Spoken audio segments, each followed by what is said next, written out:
누군가 매일 같은 시간에 초인종을 누른다면 어떠시겠습니까?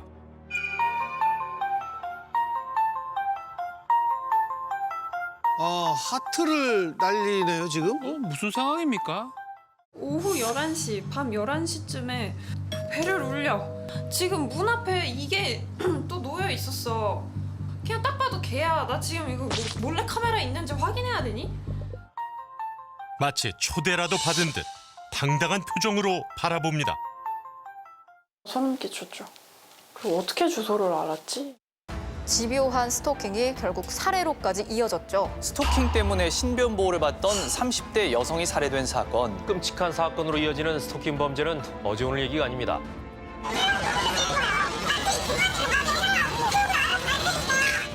이 스토커의 가장 핵심적인 그 키워드는 집착입니다. 그러니까 상대를 갖다 인간으로 보는 것이 아니라 소유물로 본다. 예. 아니, 정말 물어보고 싶었을 것 같아요. 왜 죽어야 되는지. 왜? 어디로 튈지 모르는 스토킹 범죄. 왜 아무도 막지 못한 채 되풀이되는 걸까요? 데이트 폭력을 당해서 경찰의 신변 보호를 받던 30대 여성이 전 남자친구가 휘두른 흉기에 찔려 숨졌습니다. 지난달 19일 서울의 한 오피스텔에서 안타까운 사건이 일어났습니다. 도대체 무슨 일이 벌어졌던 걸까? 그날 현장에 있었던 유일한 목격자. 그는 피해자의 이웃 주민이었습니다. 아, 목격자가 있었군요. 현관 자동문 들어오려고 하는데 누가 쓰러져 있는 거예요. 선생님 보기엔 어떤 상태 같으셨어요? 그때는 그러니까 제가 처음 봤을 때는 의식은 없는 것 같아요. 근데 움직임이 있었어요. 약간의 미동은 있었어요? 네, 그럼 네. 그때까지는 아직 숨이 없어진 건 아니었나요? 그렇죠. 생명의 끈을 겨우 붙잡고 있었다는 피해자. 아주 신속히 신고를 해주셨네요. 네.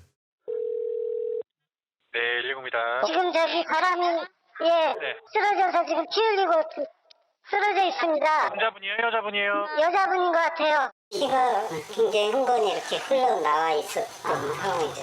벽에도 그럼 좀 벽에도 피가 여러 군데 벽에 피가 묻어 있었고 짙은 그런 느낌? 예, 그런 것도 있었고 현장은 참혹했습니다. 여기 피 묻은 자국이 있는 거고 여기가 지금 엘리베이터에서 들어오는 지점이고 그리고 이게 지금 쓰러져 있는 피해자시네요. 아우, 세상에, 참. 처음엔 강도인 줄 알았답니다. 바로 경찰에도 신고했는데요. 네, 긴급 신고. 예. 지금 사람이 하나 쓰러져 있어요. 피를 많이 흘리고 있습니다. 피 흘리고 있는 게 네. 어디 뭐 칼에 찔렸다든지 아니면은 아니 그건 모르겠어요. 앞으로 넘어져 있는데 목격자의 신고 후 경찰이 도착했습니다. 하지만 이미 늦었습니다. 그녀를 죽음으로 내몬 가해자는 어떻게 됐을까요?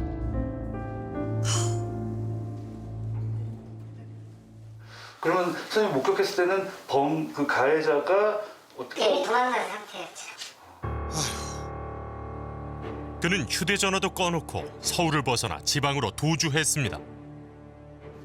가해자가 숨었던 곳을 찾아가 봤습니다. 경찰들이 예. 오셨는데 뭐 서울서 오셨다 하더라고. 예. 서울서 오셨는데 뭐 살인범 뭐 이렇게 하더라고. 저 사람이 이 사건의 가해자군요. 그런 일을 저질러 놓고 되게 여유가 있어 보여요. 엘리베이터에서 내리는 순간 양쪽에서 딱 저기 하니까 제압하니까 못 저기 하다가 뭐 엎드려 하니까 쫙 엎드렸어. 팔 티럭 하더라고. 팔 뒤로 이렇게 하니까 수갑 딱 치고. 남자는 잠복 중이던 경찰들에게 검거됐습니다. 무조건 잡히죠.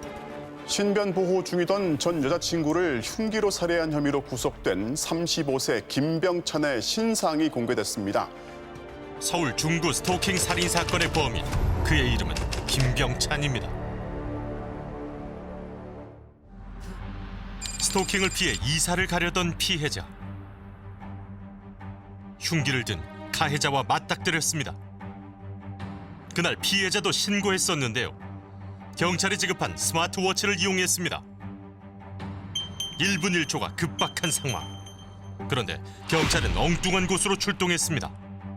사건 현장에서 무려 500m나 떨어진 곳이었는데요. 경찰은 결국 피해자를 찾지 못했고 최초 신고 4분 뒤 스마트워치 2차 신고가 들어왔습니다.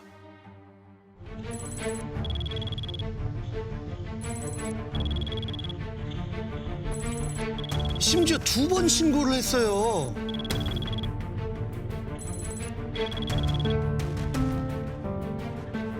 경찰은 첫 신고를 받고 12분이 지나서야 현장에 도착했습니다. 사건이 있었던 피해자의 거주지와 관할 경찰서는 고작 400m도 안 되는 거리. 가까웠는데. 경찰서에서 사건 현장까지 제작진이 직접 걸어가 봤습니다. 신호를 지키면서 걸어도 3분이 채 되지 않았는데요. 유족은 이 사건 이후 억울함을 호소하는 국민청원을 올렸습니다. 피해자가 오랜 기간 스토킹에 괴로워했고 누구보다 스마트워치를 믿었다는 겁니다. 경찰청이 바로 앞에 있어서 신이 도왔다는 말 너무 마음이 아픕니다. 혹시 주변에서 이런 스토킹 이 피해를 받으시거나 혹시 본인이 받아본 적 있으세요? 그냥 누가 기다렸다가 따라온다든지 이런 경험은 한 번씩 있는 것 같아요. 뭐 일 끝나는 장소에 이제 기다리고 있다가 이제 따라온다든지 말을 걸기도 했었고요. 근데 정확하게 어떻게 대처를 해야 되는지를 몰라서 그냥 아무런 뭐 일을 제가 대처를 안 했던 것 같아요. 여자친구들 친한 친구들이 많으니까 되게 걱정을 많이 하거든요. 자취하고 그러면 특히 더 많이 하는 편인데 그래서 막 일부러 배달이나 이런 거 시킬 때도 남자 이름으로 막 한다던가 그런 경우도 많고. 툭하면 찾아온답니다. 누구예요? 불청객 때문에 CCTV까지 설치할 줄은 몰랐다는데요. 바로 이 사람 때문이랍니다. 뭘 자꾸 두고 가고. 오후 11시, 밤 11시쯤에 배를 울려. 지금 문 앞에 이게 또 놓여 있었어. 그냥 딱 봐도 걔야. 나 지금 이거 몰래 카메라 있는지 확인해야 되니? 오랜 스토킹 피해를 호소한 그녀는 110만 명의 구독자를 보유한 BJ 릴카. 릴카 씨네요. 릴카 씨 유명하시죠. 부탁하지도 않은 선물을 두고 가는가 하면 자정이 넘는 시간에 배를 누르고 CCTV를 보고도 도망가질 않네요. 단순히 극성 팬이라고 하기에는 좀 심한데요. 집 앞 물건을 뒤져보기도 합니다. 이 이야기를 카메라 앞에서 하기까지 오랜 고민이 필요했답니다. 아우, 스토커 때문에 스트레스를 정말 많이 받았나 봐요. 충분히 이해됩니다. 정말 불쾌하죠. 문 앞까지 계속 오는 거니까. 계속 한 달에 한두 번 뭐 이런 식으로 선물 놓고 가고, 예를 들면 제가 방송에서 아프다고 하면 약을 놓고 가고, 이거는 진짜 소름 끼치고 범죄다, 뭐 공포를 주는 거고 예의가 아니고 뭐 이런 식으로 얘기하고, 역시나 또 하더라고요. 올 게 아무것도 없는데. 불안한가 봐요. 그런가? 잠시만요. 스토커 맞아.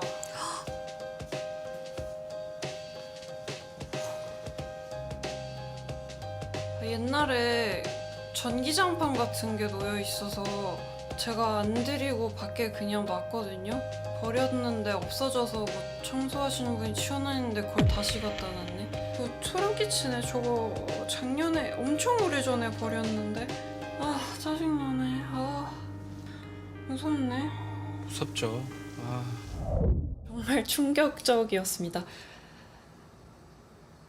제가 전에 살던데 그 스토커랑 동일범이었어요. 그러니까 강남 살 때 오피스텔 밑에서 무릎 꿇고 저희 집까지 따라왔던 걔가 3년 동안 스토킹을 당한 거야, 한 명한테. 그 후 기다리던 스토킹 처벌법이 시행됐습니다. 릴카 씨도 변화를 기대했는데요. 하지만 오토바이로 밖에서 쫓아오면서 아닌 척 길을 묻는다던가 그러면서 길 물으면서 힐끔힐끔 보면서 웃었거든요. 아이고 세상에. 멈추기는커녕 점점 더 선을 넘는 스토커. 아 내가 이렇게까지 했는데 또 와? 법이 바뀌었는데 또 와? 이렇게 돼서 아무래도 그 한계가 있는 것 같아요. 그럼 지금 신변보호 요청을 하셨어요? 네, 했습니다. 됐나요? 네네, 일단 그 상태입니다. 접근 금지. 최근 접근 금지 결정이 났지만 그 기간은 2개월밖에 되지 않습니다. 2개월 동안은 다시 접근을 하면 바로 구속이 가능한 그런 거라고 해요. 하지만 좀 무서운 게 2개월이고 끝나는 시점을 그 범죄자도 안다는 거죠. 2개월 동안 내가 안전해졌다라기보다는 2개월 후에 2개월 정도는 안 오겠네라는 생각이죠. 아니 어떻게 저러죠? 스토킹 살인 사건의 범인 김병찬 역시 접근 금지 명령을 받고 있었습니다. 피해자가 유족에게 왜 하고 싶은 말씀 없으십니까? 연인 관계였는데 미안한 마음 없으십니까? 접근 금지였는데 왜 대구까지 가신 겁니까? 김병찬은 스토킹 처벌법을 철저히 무시했습니다. 통신 금지 조치에도 피해자에게 전화를 하거나 경찰이 피해자와 분리 조치한 이후에도 피해자의 차량에서 잠을 자는 등 법을 두려워하는 기색이라곤 없었는데요. 분리 조치를 했는데도 저런 행동을 한 거예요. 정말 말이 안 되는 그러니까요. 일이에요. 접근 금지 명령 같은 경우는 한 번을 어긴다 하더라도 현행범으로 체포를 해서 바로 유치를 시킨다든가. 영국의 예를 들어보자면은 이 접근금지 명령 위반했을 때 최장 5년형까지 선고됩니다. 미국 뉴욕주에서는 예를 들어서 흉기를 소지한 채 다가왔다거나 이렇게 중범죄 되면 7년까지 선고할 수 있습니다. 그냥 상해를 입히지 않고 그냥 찾아온 것만. 네, 찾아가면 안 돼요. 가지 말라 그랬죠. 어떤 주에서는 찾아왔을 때 예를 들어서 반격할 수 있잖아요. 그거 정당방위로 인정받습니다. 왜냐하면 찾아오지 말라 그랬잖아요. 1년이 넘게 이어졌던 스토킹. 처벌법 시행 이후 접근 금지 명령을 받았음에도 가해자는 자유롭게 활보하고 다녔고 결국 스토킹 살인을 막을 순 없었습니다.